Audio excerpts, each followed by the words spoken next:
आज जो मार्केट महारथी के सेगमेंट में हमारे जो खास मेहमान हैं वो मिड कैप स्मॉल कैप के एरिया को बहुत लंबे समय से देखते आ रहे हैं। एक एक स्टॉक, एक एक कंपनी के हिस्टोरिक सारे नंबर्स जानते हैं और हमेशा हमें मार्गदर्शन करते आए हैं। विनीत सांभरे हमारे साथ जुड़ चुके हैं। विनीत जी, गुड मॉर्निंग। बहुत बहुत शुक्रिया ET स्वदेश पे बात करने के लिए। आज आपके पीयर्स आए थे, सुनील जी आए थे, थोड़ी देर पहले विजय केडिया आए थे। ये दोनों कह के गए स्ट्रक्चरली तो तेजी है, mid caps area to focus है, लेकिन वैल्यूएशन कॉन्शियस होकर काम करें और जज्बातों में ना बह जाएं। आपने तो अपना मिड कैप स्मॉल कैप में, अगर मेरी याददाश्त मुझे सही बता रही है, लमसम पैसा लेना कुछ समय पहले बंद कर दिया था, सिर्फ SIP से ले रहे थे। क्या अब आप लमसम एरिया में लमसम पैसा लेना शुरू करेंगे या और अभी 5-10% घटने के बाद ही मिड कैप में लमसम अलाउ करेंगे? गुड मॉर्निंग और धन्यवाद मुझे यहाँ पे बुलाने के लिए। और आई थिंक जैसे कि आपने कहा कि काफ़ी सारे व्यूज़ जो आ रहे हैं वो मेरे हिसाब से बहुत ही रैशनल व्यूज़ हैं। सुनील जी, विजय जी जो उन्होंने कही बात है, तो आई थिंक लॉन्ग टर्म का जब हम हिस्ट्री देखते हैं शेयर बाज़ार का, तो शेयर बाज़ार कभी भी कोई लीनियर मूवमेंट में ऊपर या नीचे जाता नहीं है। उसमें हमेशा एक टाइप की वोलेटिलिटी या ऊपर या चढ़ना और उतरना, मतलब वो तो उसमें रहता ही है। So I think investor should recognise that कि बहुत ही लीनियर मूवमेंट हुआ है, तो वो इन अ वे वैल्यूएशन रिस्क थोड़ी बढ़ चुकी है। रही बात हमारे फंड्स की, तो ये मैं बताना चाहूँगा कि हमारे जो दोनों फंड्स हैं, DSP मिड कैप और DSP स्मॉल कैप, उसमें जो हमारा स्मॉल कैप फंड है उसमें हमने 2017 में फ्लोज बंद किए थे, लेकिन जब कोविड के दौरान मार्केट पूरा नीचे आ चुका था मार्च एंड में, तब हमने उसमें इनफ्लोज दोबारा से ओपन कर दिए थे और तब से वो उसमें ओपन ही है। इस तेजी में अभी तक हमने उसमें फ्लोज बंद नहीं किए हैं, तो अभी स्थिति यही है कि दोनों ही फंड्स में लमसम निवेशकों के लिए अलाउड है। ओ अच्छा, इस राउंड में मुझे याद आया, इस राउंड में टाटा ने और निपॉन ने मिड स्मॉल कैप में लमसम बन गया था। ठीक है, हाँ, आपने तो खुले रखे। ये क्या एक तरफ ये बात आती है कि साहब small cap index 16 time forward पे है, एवरेज 16-17 ही है, कौन सी बहुत बड़ी बात हो गई। फिर कुछ इरेशनल एक्सुबरेंस का नाम देते हैं स्मॉल कैप में।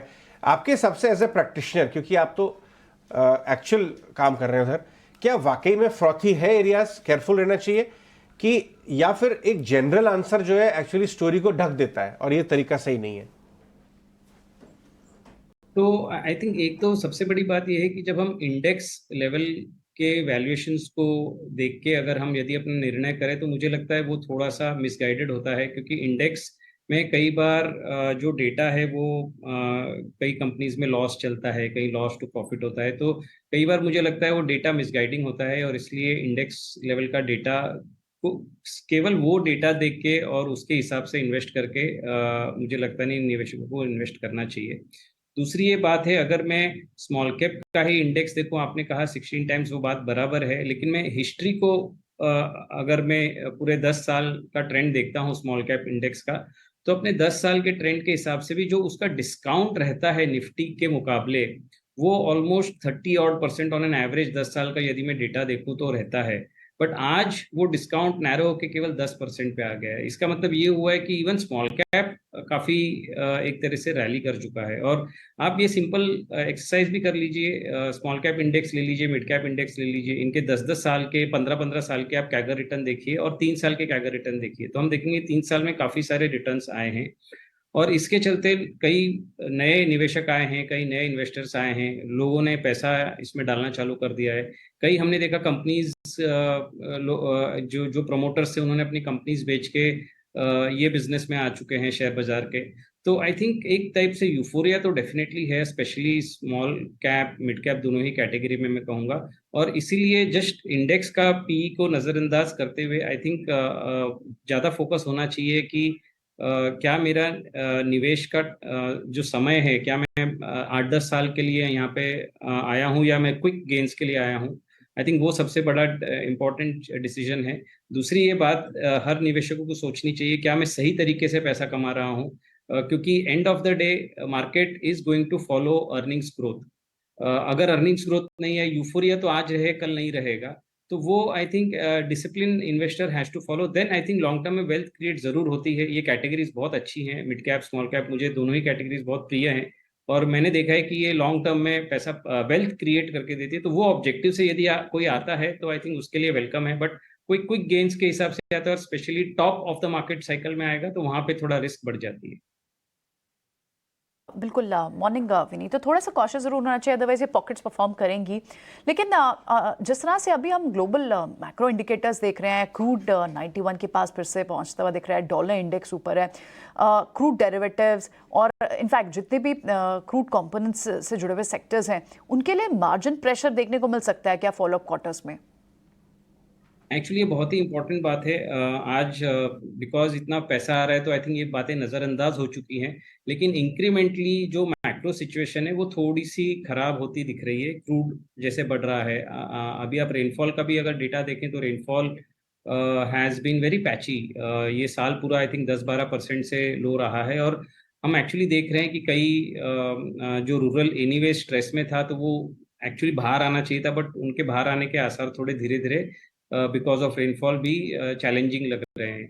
सो आई थिंक इंक्रीमेंटली अच्छा, तीसरी बात यह है कि जब हम अगले 2 साल के अर्निंग्स नंबर को जब हम उनके फ्यूचर एक्सपेक्टेशंस देख रहे थे तो उसमें ये रॉ मटेरियल प्राइस का गिरना और margin expansion actually is coming out as a big aspect. लेकिन जब ये क्रूड प्राइस बढ़ रहे हैं, कमोडिटी प्राइस थोड़े बढ़ना चालू हुए हैं, तो मुझे लगता है ये मार्जिन इंप्रूवमेंट की जो स्टोरी है वो भी थोड़ी सी फिजल आउट हो सकती है, और अर्निंग्स ग्रोथ जो एक्सपेक्टेड है वो भी थोड़ी इम्पैक्ट हो सकती है। सो आई थिंक इंक्रीमेंटली थोड़ा सा डेटा नेगेटिव हो रहा है, एंड ये अगर ऐसे ही रहा तो मुझे लगता है ये अर्निंग्स को भी इम्पैक्ट करेगा। तब आई थिंक तो market may take a while to recognize that, but this is something which risk is emerging in a way.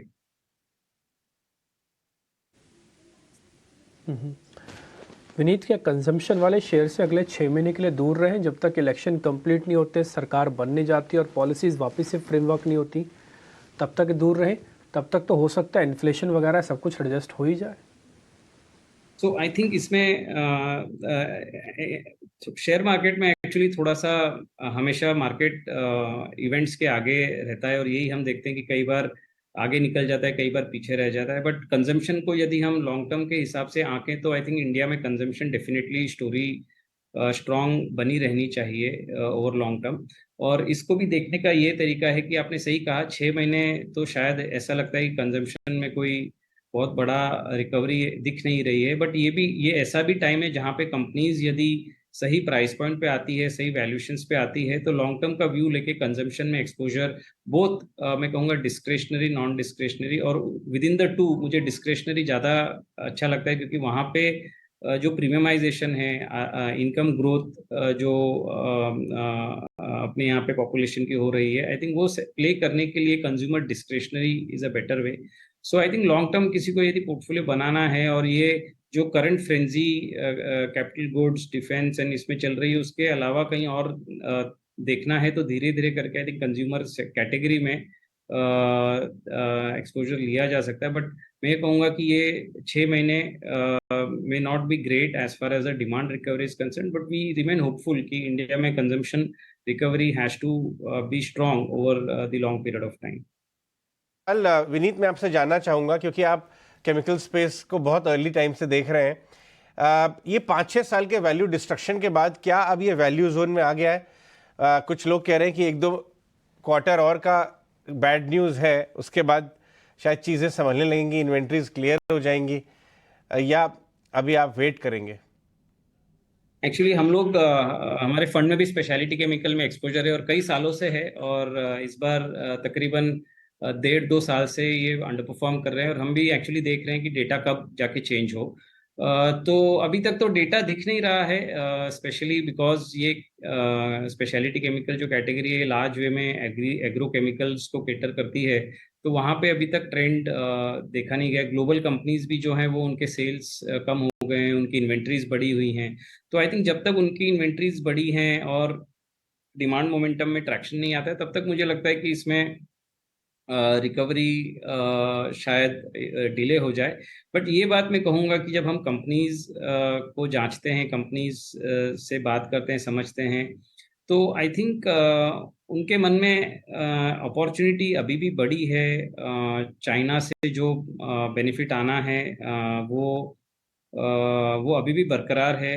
Investments अभी भी बरकरार है, तो वो सब डेटा पॉइंट्स को देखते हुए हम इसमें बने हुए हैं। हमें लगता है कि शायद साइकिल थोड़ी डिले हो जाए, बट इसमें ज़रूर अपॉर्चुनिटी आएगी। और at some point valuations are okay, valuations बहुत ज़्यादा एक्सपेंसिव नहीं कहूँगा मैं, but at some point over the next 6 months, as these companies go through a slow period, I think that's a time, also time to maybe gradually increase exposure is what I would say. Vineet, बहुत बहुत शुक्रिया आज हमसे बात करने के लिए और अपनी राय देने के लिए। बाजार, markets, mid cap, small cap, investor behaviour और कुछ एरियाज जो आपको पसंद है। Thank आगे you so बढ़ते हैं। much.